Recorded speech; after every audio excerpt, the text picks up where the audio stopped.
Hello and welcome to Polar Accent Maker, your professional traveling accent coach.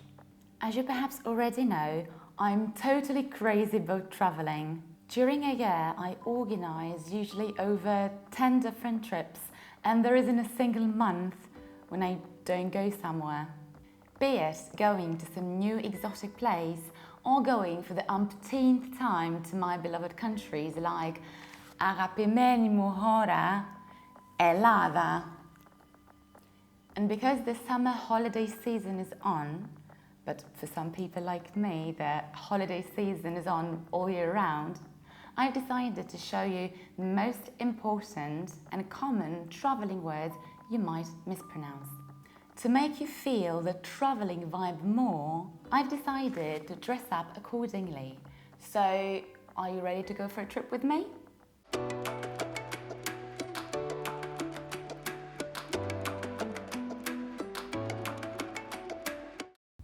So let's start with our keyword, which is this one. And what is so tricky about it? Many people make two basic mistakes.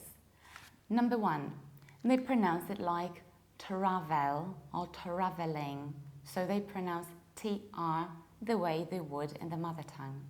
Whereas in English, we have to palatalize it and add extra sound, ch. Ch.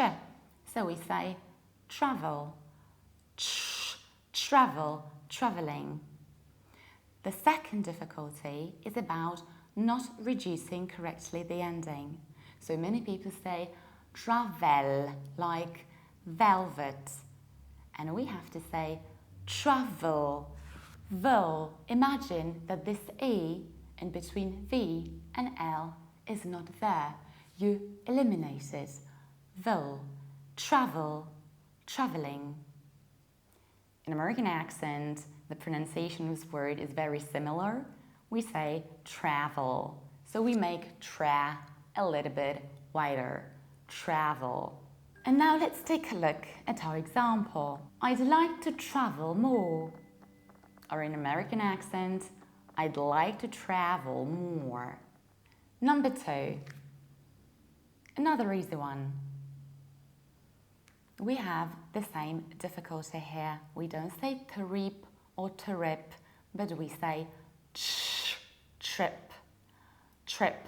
And you have short air. You don't say trip, you say trip, trip. And in American accent, we pronounce it in exactly the same way, trip. And now let's take a look at our example. Let's go for a trip. Let's go for a trip. Our word number three is this one. And now I've heard so many different versions of pronunciation of this word, starting from giorni to giorni, giorni, giorni, giorni, giorni. So what is the correct one? The correct one is journey, journey. So it is a little bit similar to a female name, Jenny, but Jenny has a short E, Jenny, Jenny, whereas in journey we have a very long sound, journey, journey. However, what might be helpful for you is imagining the similarity between journey and Jenny. Just prolong this journey.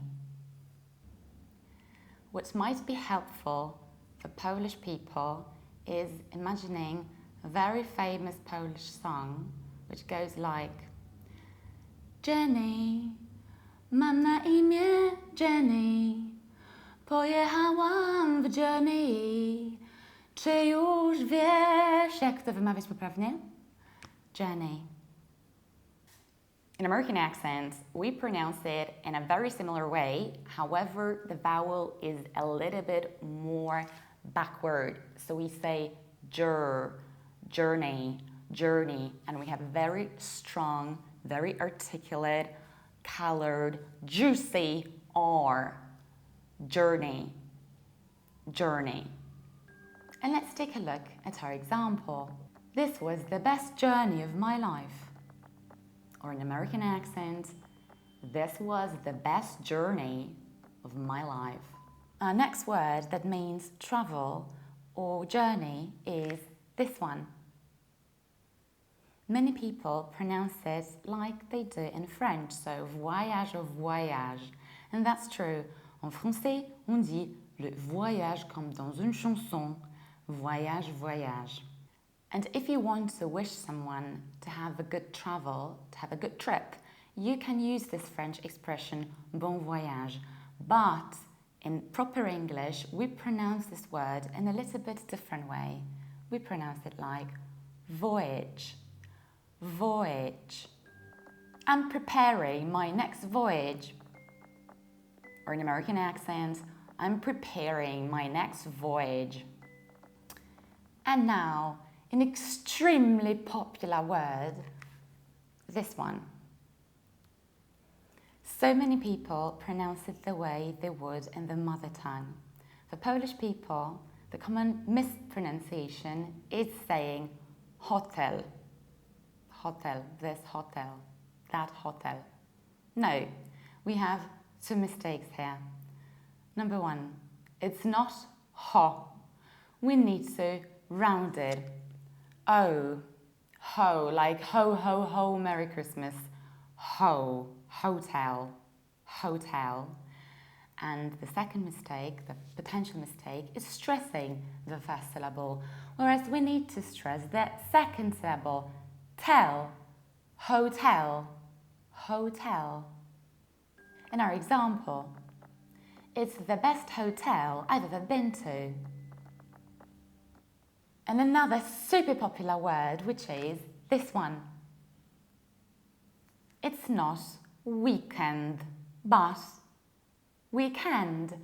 Weekend, we have an illogical situation. You need to stress the second syllable the way you did in hotel. Weekend.